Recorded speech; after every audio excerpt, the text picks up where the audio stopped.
The birthday party invitation sat on my kitchen counter.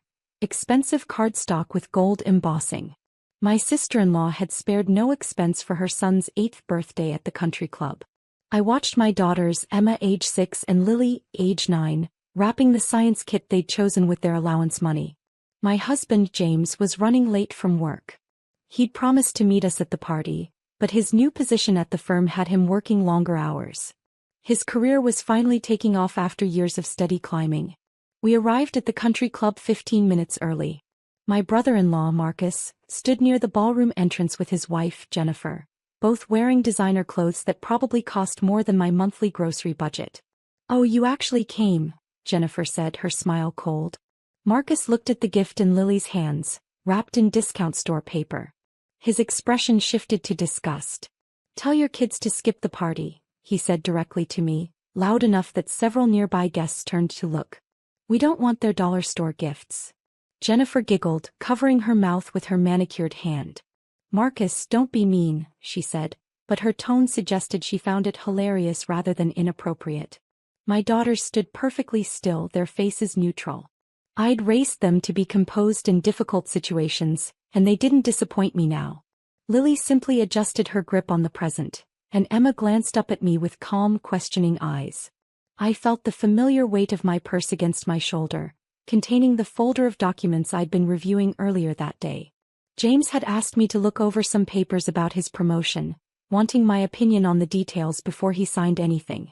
"Understood," I said quietly, maintaining eye contact with Marcus. "Girls, let's find somewhere to sit." We moved past them into the ballroom.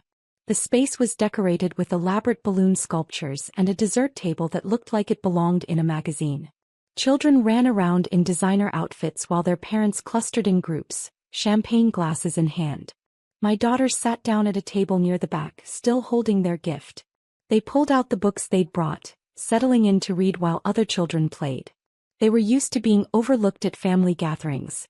I sat down beside them and opened my purse, pulling out the folder. Inside were the official documents from James's company, detailing his new role as Regional Director of Operations. The position came with significant authority over multiple branches, including the one where Marcus worked as a senior sales associate. I scanned through the organizational charts James had included, finding Marcus's name listed under the new reporting structure. As of Monday morning, Marcus would report directly to a branch manager who reported to James. The irony wasn't lost on me.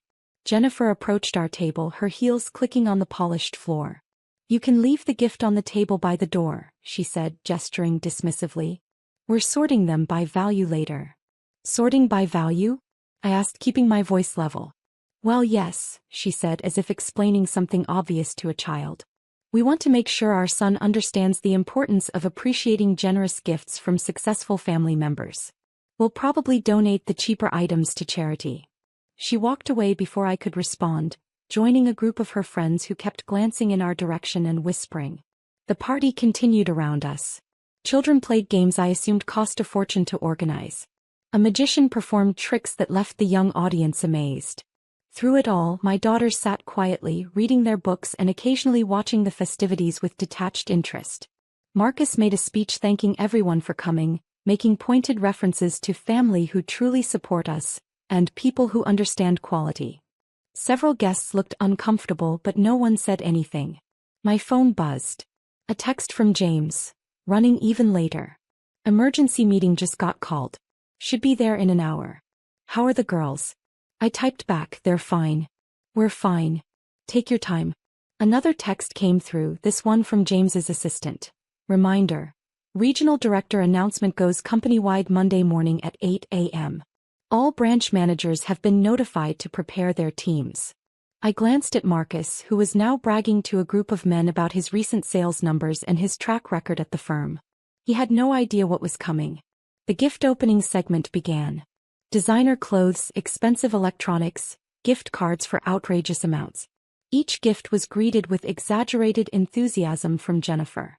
When they reached our gift, Marcus picked it up with 2 fingers. "Oh, look, the discount store special," he announced to laughter. My nephew opened it carefully. Inside was the science kit. His eyes lit up genuinely. "Cool," he said quietly. "We'll add that to the donation pile." Jennifer said quickly, taking it despite his protest. You have much better gifts, sweetheart. I watched my daughters. They showed no reaction, simply turning back to their books. I'd taught them that other people's rudeness reflected on those people, not on us. The party wound down. Parents began collecting their children, thanking Marcus and Jennifer for the elaborate celebration. We stood to leave, my daughters gathering their books. Leaving so soon? Marcus asked, approaching us. I thought you'd at least stay for cake. Oh wait, I forgot. You probably need to get the girls to bed early. School night and all, even though it's Saturday. He laughed at his own joke. We have plans, I said simply. Right, plans, Jennifer added, rolling her eyes. Let me guess, dinner at the food court? I smiled politely. Something like that. As we walked toward the exit, I texted James. You should probably give Marcus a heads up about Monday. His response. Already decided not to. He'll find out with everyone else. Company policy. We were almost to the car when Marcus called out, Hey, wait up. He jogged over, slightly breathless. Look, maybe I was a bit harsh earlier. You know how it is, maintaining standards and everything. It wasn't an apology. I nodded. It's fine, Marcus. Good. So we're okay? No hard feelings. No hard feelings. He smiled, relieved. Hey, did James mention changes at the firm? I heard rumors about restructuring. He might have mentioned something, I said carefully. You should probably check your email Monday morning. I think there's a company-wide announcement planned. Oh yeah. Marcus perked up. Think it's good news? Maybe promotions.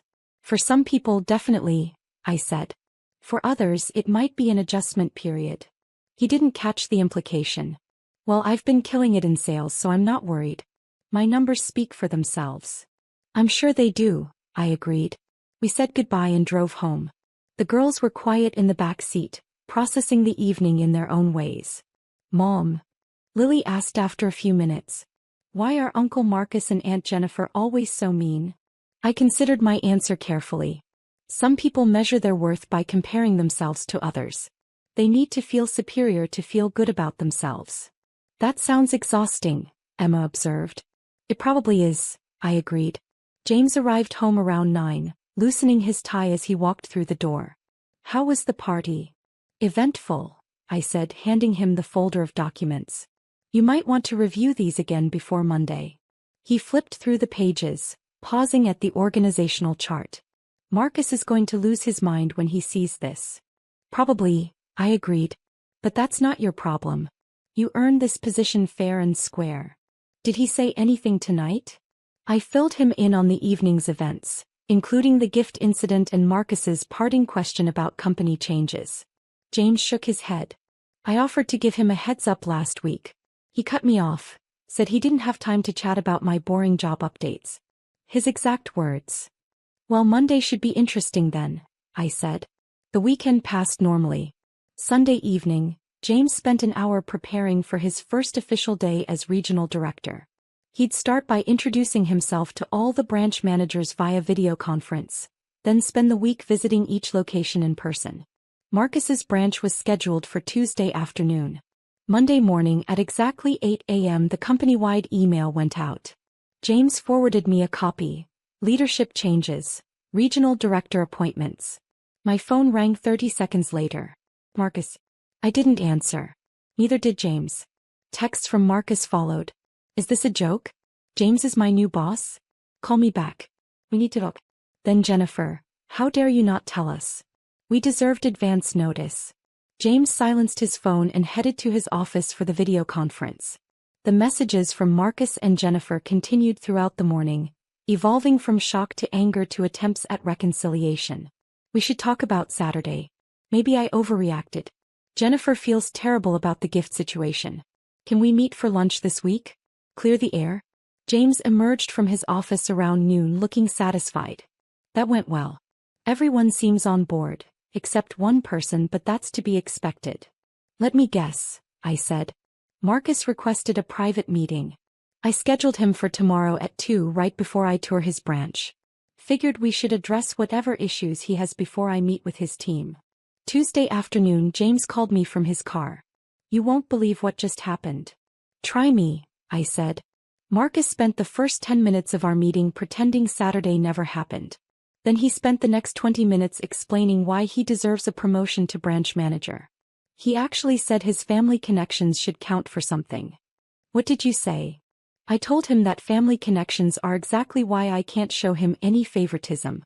Everything has to be by the book based solely on performance metrics. Then I reviewed his actual numbers. And he's middle of the pack. Good but not exceptional. Definitely not branch manager material yet. I heard the smile in his voice. How did he take it? About as well as you'd expect. He tried to argue, then tried to bring up Saturday again, apologizing profusely. I told him that personal family matters don't influence my professional decisions, which seemed to confuse him. He's used to connections mattering more than competence, I observed. Well, he's going to have to adjust to a merit-based system now, James said.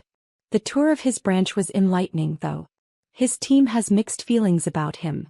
Some respect him, others find him difficult to work with. That evening my phone buzzed with a call from Jennifer. I debated ignoring it, but curiosity won. Hello. We need to talk, she said, her voice strained. About everything.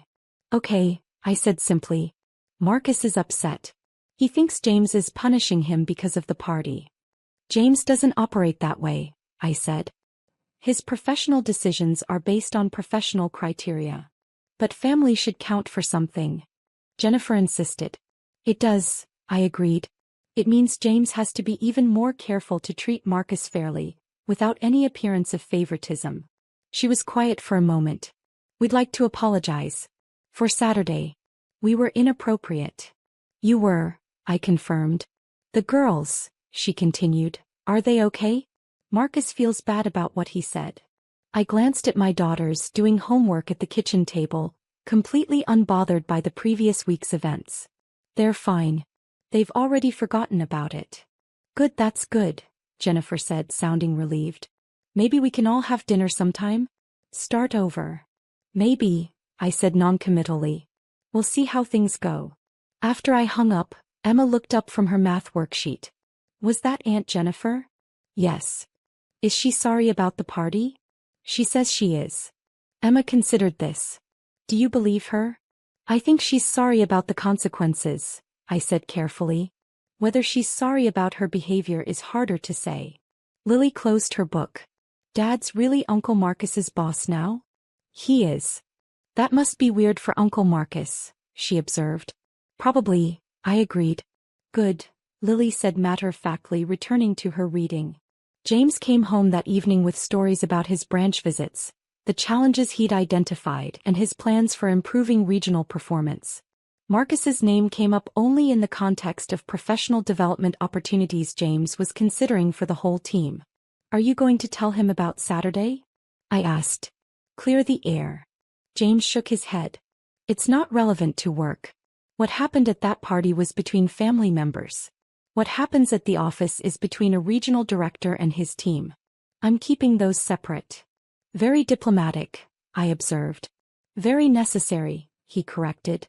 If I let personal feelings influence professional decisions, I'd be exactly the kind of leader I don't want to be.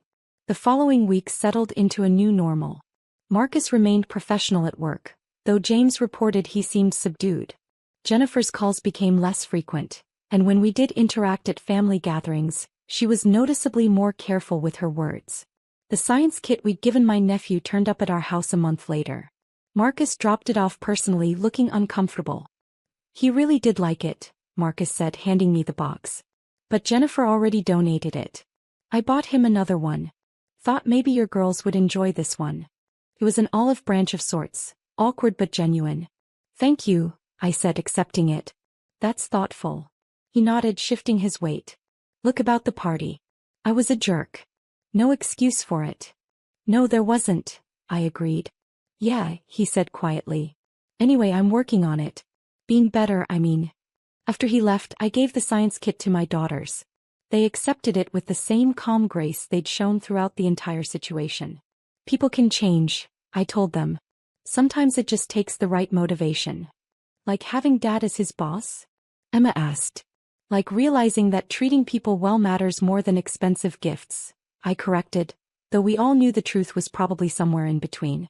That Saturday we took the girls to the park and spent the afternoon doing science experiments from the kit. Simple, unremarkable, perfect.